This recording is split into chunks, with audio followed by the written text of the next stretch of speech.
وہ عارف کے آئندہ کے عزائم سے آگاہ ہو گئی تھی۔ وہ کچھ اس طرح پلاننگ کر رہا تھا کہ غزالہ کے نام کی جائیداد کسی طور اس کی ہو جائے۔ اگرچہ یہ غزالہ کی مرضی کے بغیر ناممکن تھا، تاہم وہ اپنی کوشش میں لگا ہوا تھا۔ وہ گاہے بگاہے غزالہ سے چھوٹی بڑی رقمیں بھی لیتا رہتا تھا، مختلف ہیلوں بہانوں سے وہ غزالہ سے رقم نکلواتا رہتا تھا۔ اگر کبھی وہ اس کا مطالبہ ماننے سے انکار کرتی تھی یا کسی طریقے سے اسے ٹالنا چاہتی تھی تو وہ پہلے ناراض ہوتا تھا، پھر جھگڑے پر اتر آتا تھا۔ ایک دو مرتبہ اس نے غزالہ پر ہاتھ بھی اٹھایا۔ غزالہ نے اپنی ازدواجی زندگی کے مد و جزر سے باپ کو آگاہ نہیں کیا تھا۔ انوار علی اگر آج خود اس سے بات نہ کرتا تو ممکن تھا وہ خاموش ہی رہتی۔ جب تک بات صرف اندازوں تک محدود تھی تو انوار علی کی تشویش اتنی شدید نہیں تھی۔ اب غزالہ کی زبانی اس کے تمام اندیشے سچ ثابت ہو گئے تھے۔ اس کے بعد وہ خاموش ہو کر نہیں بیٹھ سکتا تھا۔ اس کے ذہن میں ایک خطرناک سوال نے سر اٹھایا، کیا عارف محمود سے نجات حاصل کر لی جائے؟ یہ سوال جتنا خطرناک تھا بظاہر اتنا ہی ناقابل عمل بھی تھا۔ پہلی بات تو یہ کہ عارف آسانی سے ان کا پیچھا چھوڑنے والا نہیں تھا۔ پھر انوار علی کو غزالہ کا خیال بھی آتا تھا۔ خدا خدا کر کے اس کی کہیں شادی ہوئی تھی۔ اگر میاں بیوی کا رشتہ ختم ہو جاتا تو پھر کیا ہوتا؟ انوار علی کے لیے یہ سوال کہیں زیادہ بھیانک اور خوفناک تھا۔ وہ کسی بھی صورت بیٹی کا گھر اجڑتے ہوئے نہیں دیکھنا چاہتا تھا۔ اس نے سرے دست یہ فیصلہ کیا کہ کسی طرح عارف محمود کو سدھارنے کی کوشش کی جائے۔ اس نے اپنی بیٹی سے کہا، غزالہ تم ایک کام کرو۔ جی ابو کہیے۔ تم رقم کے معاملے میں اپنا ہاتھ ذرا کھینچ کر رکھو۔ عارف کا کوئی بھی بڑا مطالبہ پورا نہ کرو، اور اگر وہ 3-5 کرے تو اس سے کہہ دو گارمنٹ فیکٹری کے مالی امور ابو نے اپنے ہاتھ میں لے لیے، اس کے بعد دیکھتے ہیں وہ کیا رویہ اپناتا ہے۔ مجھے تو امید نہیں وہ کوئی مثبت رویہ اختیار کرے، غزالہ مایوسی سے بولی۔ انوار علی نے کہا، سب پوائنٹ آف ویو کا فرق ہے۔ اگر عارف اپنی لالچی فطرت کا مظاہرہ نہ کرتا اور تمہارے ساتھ مخلص رہتا تو یہ جائیداد اور کاروبار اسی کا تھا۔ ظاہر ہے جو چیز تمہاری ہے وہ اس کی بھی ہے، مگر اب صورتحال مختلف ہو گئی ہے۔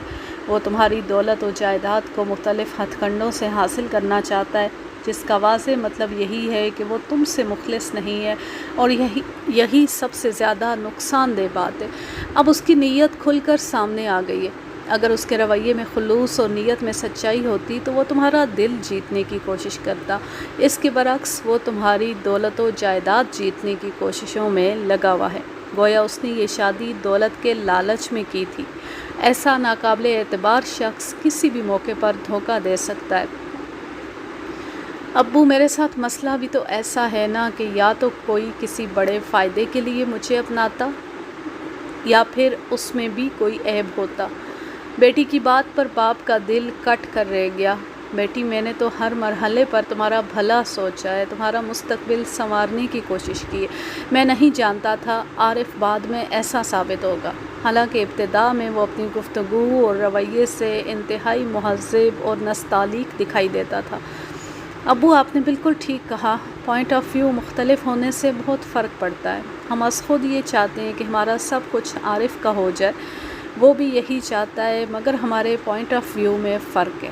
اگر وہ بدستور اخلاص اور محبت کا رویہ اختیار کیے رکھتا تو اس کا ہر جائز ناجائز مطالبہ مان لیتی، لیکن اس کی لالچی اور مطلبی فطرت کی کلائی کھلنے کے بعد اس کو ایک پیسہ بھی دینے کی روادار نہیں ہوں۔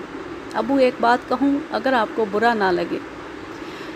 ہاں ہاں کہو بیٹی، میں بھلا تمہاری بات کا برا کیسے مان سکتا ہوں؟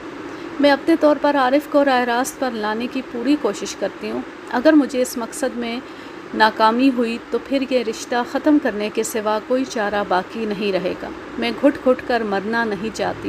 جن عورتوں کے شوہر نہیں ہوتے یا جن لڑکیوں کی شادی نہیں ہوتی وہ بھی تو زندہ رہتی ہیں۔ آپ کا خیال تھا کہ شادی ایک تجربہ ہے، سو میں نے یہ تجربہ کر کے دیکھ لیا۔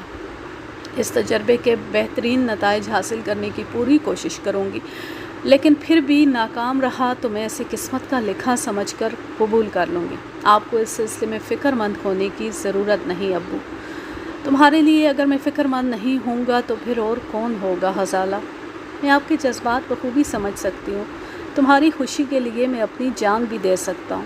مجھے یہ بات معلوم ہے، مگر میں کسی بھی صورت آپ کی جان لینے کا تصور بھی نہیں کر سکتی۔ آپ تو اپنی دانست میں میرے لیے جو کیا اچھا کیا۔ اب یہ میرا مقدر کہ عارف لالچی اور کمظرف ثابت ہو رہا ہے۔ ویسے ایک بات میری سمجھ میں آ گئی ہے، انسانی جذبات، احساسات اور خواہشات کا تعلق اس کی فطرت سے ہوتا ہے۔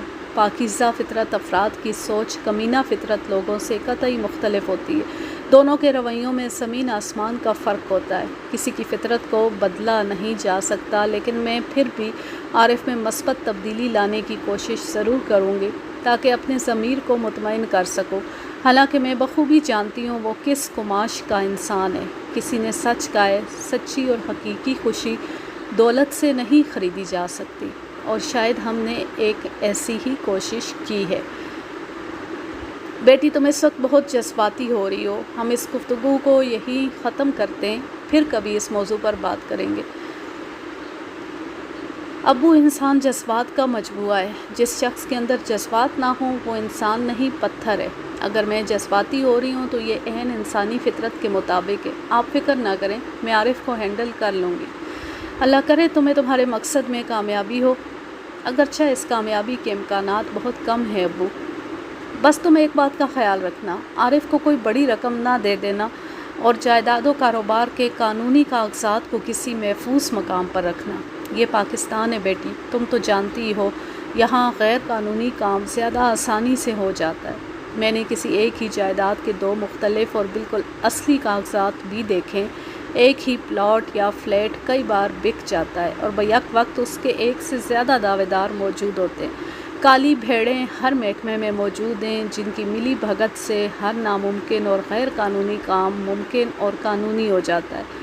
آپ اس سلسلے میں پریشان نہ ہوں، میں نے تمام قانونی دستاویزات کو محفوظ مقام پر رکھا ہے۔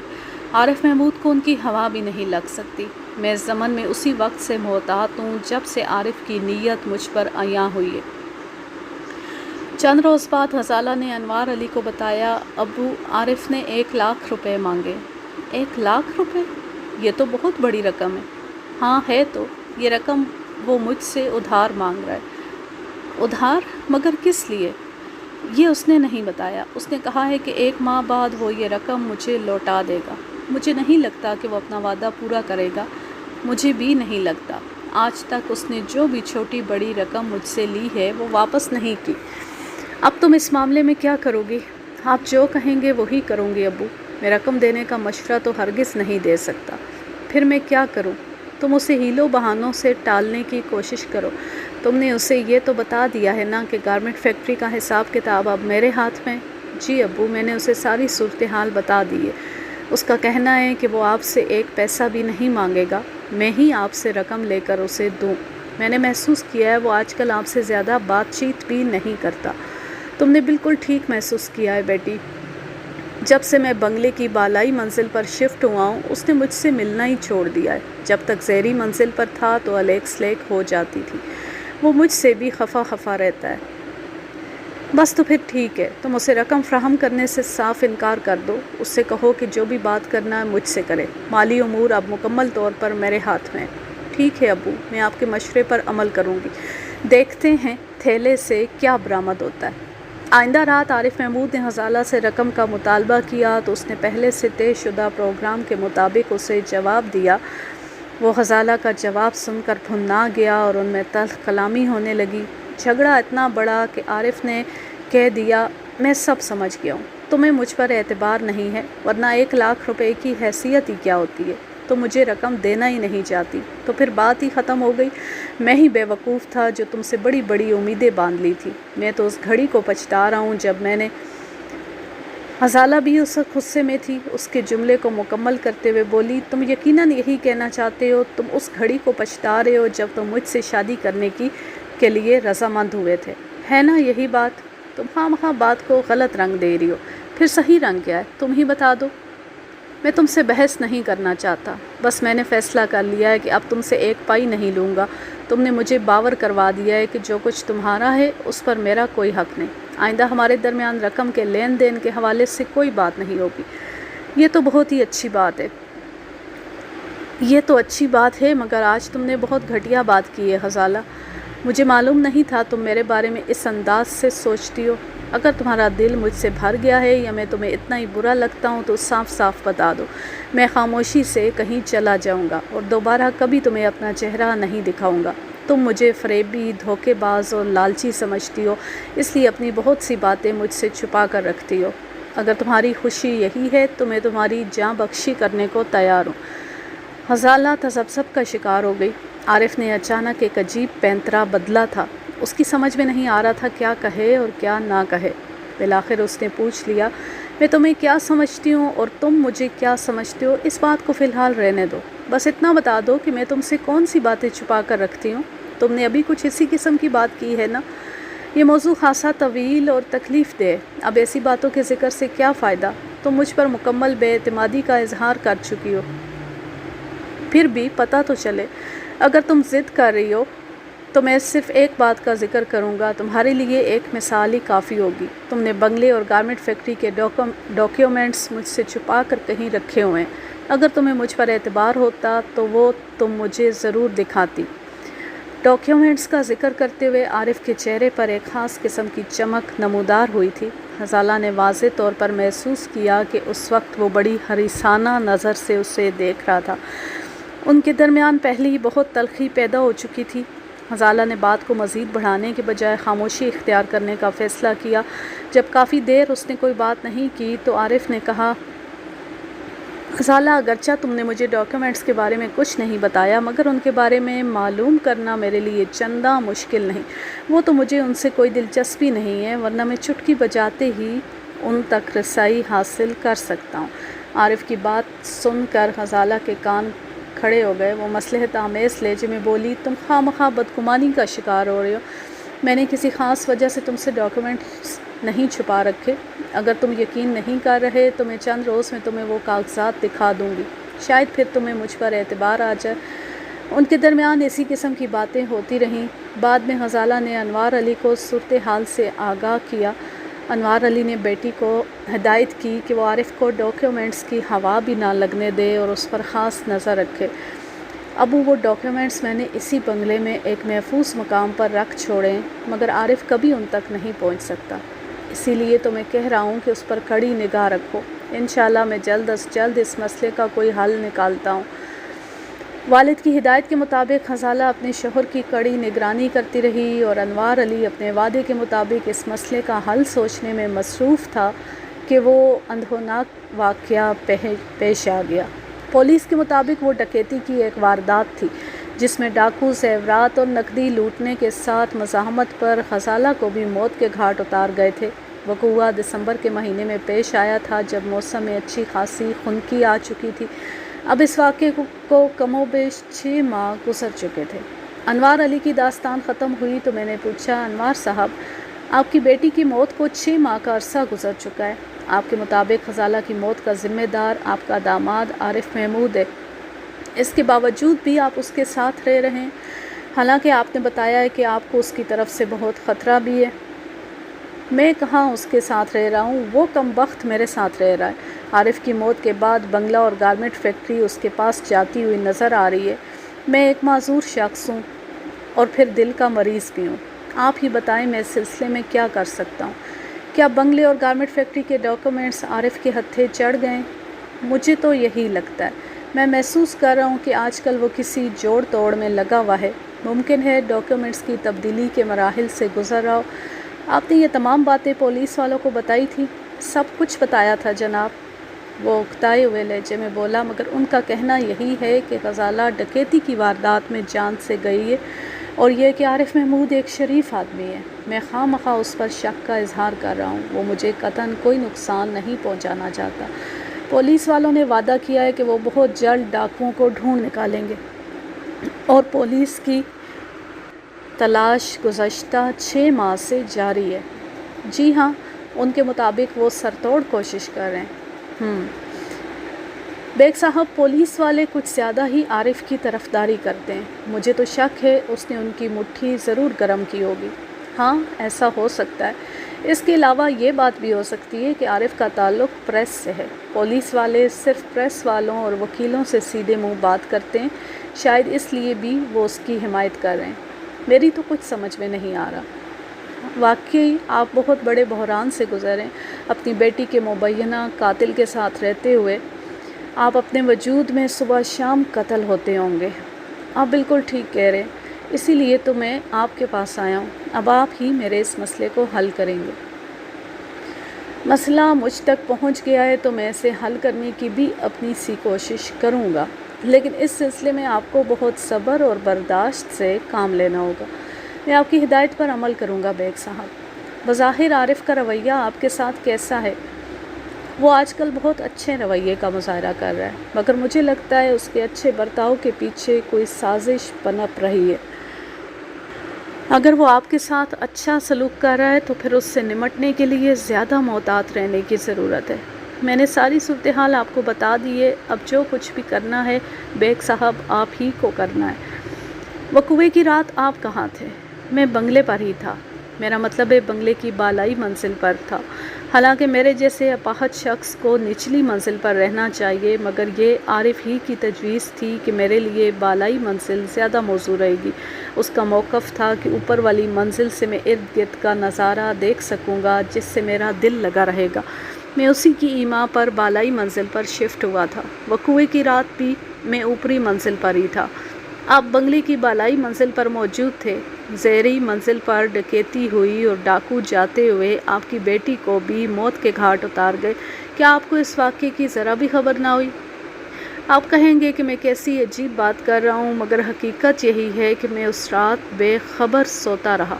موسم اچھا خاصا ٹھنڈا ہو رہا تھا، میں خاصی گہری نیند سویا تھا۔ مجھے تو اس سانے کا اس وقت پتہ چلا جب عارف محمود نے مجھے بتایا۔ اس کے بیان کے مطابق وہ صبح جب 3 بجے گھر واپس آیا تو یہ اندھوناک واقعہ رونما ہو چکا تھا۔ عارف نے بڑی افراتفری کے انداز میں مجھے سب کچھ بتایا تھا۔ اس وقت تو میں نے خیال نہیں کیا، تاہم بعد میں مجھے احساس ہوا کہ اس کی وہ پریشانی مصنوعی تھی۔ انوار علی سے مزید آدھا گھنٹہ بات ہوتی رہی۔ میں نے واضح طور پر اسے بتایا کہ میں وہ کیس لینے کو تیار ہوں، مگر اس سلسلے میں اسے کچھ بھاگ دوڑ بھی کرنا ہوگی۔ وہ ایک معذور شخص تھا، کسی قسم کی عملی کوشش کا متحمل نہیں ہو سکتا تھا۔ بھاگ دوڑ سے میری مراد یہ تھی کہ مجھے جس قسم کی معلومات درکار ہوں گی وہ کسی بھی طریقے سے مجھے فراہم کرنے کا انتظام کرے۔ اس سلسلے میں اس کے ساتھ آئے ہوئے پڑوسی عبدالقادر نے اپنی خدمات پیش کر دی۔ بیگ صاحب آپ کی جو بھی ڈیمانڈ ہو مجھے بتائیں، میں ہر قسم کی فٹیگ کے لیے تیار ہوں۔ میں آپ کو سب سمجھا دوں گا، لیکن ایک بات ذہن میں رکھیں کہ اس کام میں آپ کا بہت سا وقت لگے گا۔ آپ کو میرے بتائے ہوئے افراد سے ملنا ہوگا، ان میں سے کچھ کو میرے پاس لانا ہوگا۔ عارف محمود کے خلاف مقدمہ دائر کرنے سے پہلے ہمیں بڑی خاص تیاری کرنا ہوگی۔ وہ اس وقت بہت مضبوط پوزیشن میں، اس پر کچا ہاتھ ڈالنا نقصان دہ ہوگا۔ میں آپ کی بات سمجھ رہا ہوں بیگ صاحب، میں انوار بھائی کی خاطر یہ درد سری مول لینے کو تیار ہوں۔ بس تو پھر ٹھیک ہے۔ میں نے وکالت نامہ نکال کر انوار علی کے سامنے رکھا، پھر ایک جگہ کی نشاندہی کرتے ہوئے کہا آپ یہاں دستخط کریں۔ انوار علی نے دستخط کرنے کے بعد پوچھا آپ نے اپنی فیس کے بارے میں تو بتایا ہی نہیں بیگ صاحب۔ میں نے اسے اپنی فیس کی رقم سے آگاہ کیا اور اس نے میری مطلوبہ فیس ادا کرنے میں ذرا تعامل نہیں کیا۔ میں نے فیس کی وصولی کی رسید کاٹ کر اس کے حوالے کی۔ عبدالقادر نے کہا بیگ صاحب میرے ذہن میں ایک خیال آ رہا ہے۔ جی فرمائیے۔ اس صورتحال میں کیا انوار علی کو اس بنگلے میں رہنا چاہیے؟ میں نے یہ بات ان کی معذوری اور آئندہ پیش آنے والے حالات کے حوالے سے کی ہے۔ ہم عارف محمود پر مقدمہ کرنے جا رہے ہیں۔ آپ کی بات غور طلب ہے۔ فی الحال میرا مشورہ تو یہی ہے کہ انہیں بنگلہ چھوڑ کر کہیں نہیں جانا چاہیے۔ میں کل متعلقہ تھانے جا کر تھانہ انچارج سے بات کروں گا اور انوار صاحب کی حفاظت کا مکمل انتظام کروا دوں گا۔ ویسے بھی میں کیس کچھ اس نوعیت کا بناؤں گا کہ عارف محمود بنگلے میں مزید قیام نہیں کر سکے گا۔ اس کا دار و مدار ان معلومات پر ہے جو مجھے درکار ہے، وہی معلومات جو میں عبدالقادر کے ذریعے حاصل کرنا چاہتا ہوں۔ اس سلسلے میں آپ بے فکر رہیں۔ کیا تھانے والے میری حفاظت کی ذمہ داری لینے کو تیار ہو جائیں گے؟ انوار علی نے بے یقینی سے میری طرف دیکھا۔ یہ آپ لوگ مجھ پر چھوڑ دیں۔ وہ میری بات نہیں سمجھیں گے تو خود ہی پچھتائیں گے۔ ہر تھانے دار اپنے تھانے کی حدود میں امن و امان قائم رکھنے کا ذمہ دار ہوتا ہے، اور وہاں بسنے والے انسانوں کی زندگیوں کی حفاظت بھی اس کے فرائض کا حصہ ہوتی ہے۔ میں ذرا طریقے سلیقے سے بات کروں گا تو وہ سمجھ جائے گا۔ ویسے ایک مرتبہ کیس عدالت میں لگ گیا تو پھر فکر کی کوئی بات نہیں رہے گی۔ عارف محمود کوئی ایسا ویسا قدم اٹھانے کی جرأت نہیں کر سکے گا۔ انوار علی مطمئن نظر آنے لگا۔ میں نے عبدالقادر کو مخاطب کرتے ہوئے کہا، قادر صاحب، آپ انوار علی کے پڑوسی ہیں اور رضاکارانہ طور پر ان کی مدد کا بیڑا آپ نے اٹھایا ہے۔ اس سلسلے میں آپ کو ایک تاکید ضرور کروں گا، اور وہ یہ کہ جب تک باقاعدہ مقدمہ عدالت میں نہیں لگ جاتا مکمل رازداری اختیار کرنے کی ضرورت ہے۔ آپ فکر ہی نہ کریں جناب۔ وہ سینے پر ہاتھ مارتے ہوئے بولا، میں اس معاملے کی نزاکت کو سمجھ رہا ہوں، آپ کو انشاءاللہ مجھ سے کوئی شکایت نہیں ہوگی۔ اس کے بعد میں نے عبدالقادر کو تفصیل سے وہ باتیں سمجھائیں جن کا اسے خیال رکھنا تھا، اور وہ کام اس کے سپرد کیے جو اس مقدمے میں کلیدی حیثیت کے حامل تھے۔ کچھ دیر بعد وہ دونوں میرے دفتر سے رخصت ہو گئے۔ میں نے یہاں تک اس کیس کے بارے میں جو تفصیلات تحریر کی ہیں، اس کے علاوہ بھی مجھے کچھ باتوں کا پتہ چلا تھا، لیکن سر دست ان کا بیان مناسب نہیں ہوگا۔ عدالتی کارروائی کے دوران میں آپ ان سے آگاہ ہو جائیں گے۔ آگے بڑھنے سے پہلے میں یہ بتاتا چلوں کہ آئندہ 3-4 روز میں عبدالقادر نے بہت سرگرمی دکھائی تھی۔ اس نے وہ تمام کام کر دکھائے تھے جو میں نے اسے سونپے تھے۔ اب میں خاصی واضح پوزیشن میں تھا۔ مجھے بہت سی ایسی باتیں معلوم ہوئی تھیں جو انوار علی کے شک کی تصدیق کرتی تھی، بس اب انہیں عدالت میں جج کے روبرو ثابت کرنا تھا۔ میں نے اپنے طور پر بھی کچھ معلومات حاصل کی تھی، یہ ضروری بھی تھا۔ اس کیس کی نوعیت کا تقاضا یہی تھا کہ میں بھی اپنے ہاتھ پاؤں کو حرکت دوں۔ اس سلسلے میں نے متعلقہ تھانہ انچارج کا تفصیلی انٹرویو کیا اور بہت سی مفید باتیں اس سے اگلوا لی تھی۔ میں نے تمام تیاری مکمل کرنے کے بعد کیس عدالت میں دائر کر دیا۔ استحاثہ اتنا جاندار، مدلل اور پرتاثر تھا کہ عدالت نے پہلی فرصت میں ملزم عارف محمود کے وارنٹ گرفتاری جاری کر دیے۔ گویا گڑے ہوئے مردے اکھاڑنے کا آغاز ہو گیا تھا۔ کدال کی پہلی ضرب نشانے پر لگی تھی۔ جج استحاثہ کے مضمون اور اس میں درج نکات سے اتنا متاثر ہوا تھا کہ اس نے متعلقہ عدالتی عملے کے ذریعے انوار علی کے علاقے کے تھانہ انچارج کو ہدایات بھجوائیں کہ وہ ملزم عارف محمود کو جلد از جلد گرفتار کر کے عدالت میں پیش کرے۔ عدالت کے حکم سے سرتابی متعلقہ تھانے والوں کے بس کی بات نہیں تھی۔ چوتھے روز عارف محمود ہاتھوں میں ہتھکڑی پہنے پولیس کے نرخہ میں عدالت میں پہنچ گیا تھا۔ اس سے یہ بات بھی ثابت ہو گئی کہ اگر پولیس کچھ کرنے کی ٹھان لے تو سارے مسئلے حل ہو جاتے ہیں۔ اس کیس کا تفتیشی افسر ایک سب انسپکٹر تھا۔ ملزم کو جج کے سامنے پیش کر کے ریمانڈ کی درخواست کی گئی تھی، جو عدالت نے فوراً منظور کر لی۔ عارف محمود کو 7 روزہ ریمانڈ پر پولیس کی تحویل میں دے دیا گیا۔ ملزم عارف محمود کا تعلق پریس سے تھا، چنانچہ اس کی گرفتاری کے حوالے سے تمام اخبارات میں خبریں بھی لگیں، تاہم اس سے پولیس کے کام پر کوئی خاص اثر نہیں پڑا۔ ملزم کی گرفتاری کے وارنٹ عدالت کی طرف سے جاری کیے گئے تھے، اس لیے عارف محمود کے لیے کوئی کچھ نہ کر سکا۔ ویسے بھی اس کا دنیا میں کوئی نہیں تھا جو شد و مت سے اس کے لیے کوشش کرتا۔ اخبار کے مالک نے بس اتنا کیا کہ اس کے لیے ایک وکیل کا بندوبست کر دیا تھا۔ فی زمانہ یہ بھی بہت بڑی بات تھی۔ پولیس کے لیے ریمانڈ کی مدت بہت اہمیت کی حامل ہوتی ہے۔ ملزم قانون کی گرفت میں آ چکا تھا، اس لیے انوار علی خاصا مطمئن اور خوش دکھائی دیتا تھا۔ اسے امید ہو چلی تھی کہ اب اس کے ساتھ ضرور انصاف کیا جائے گا۔ 7 روز کے اندر اندر پولیس نے اپنی تفتیش مکمل کر کے عدالت میں چالان پیش کر دیا۔ 6 ماہ قبل جائے وقوع پر پولیس نے جو رپورٹ تیار کی تھی، موجودہ چالان اس کا نیا ایڈیشن تھا۔ بعض مقامات پر تھوڑی رد و بدل کی گئی تھی۔ پولیس نے اپنی سابقہ نالائکیوں کو چھپانے کے لیے اس امر پر زور دیا تھا کہ وہ مبینہ ڈاکوؤں کی گرفتاری کے لیے زور و شور سے چھاپے ماریں اور انشاءاللہ بہت جلد وہ انہیں ڈھونڈ نکالیں گے۔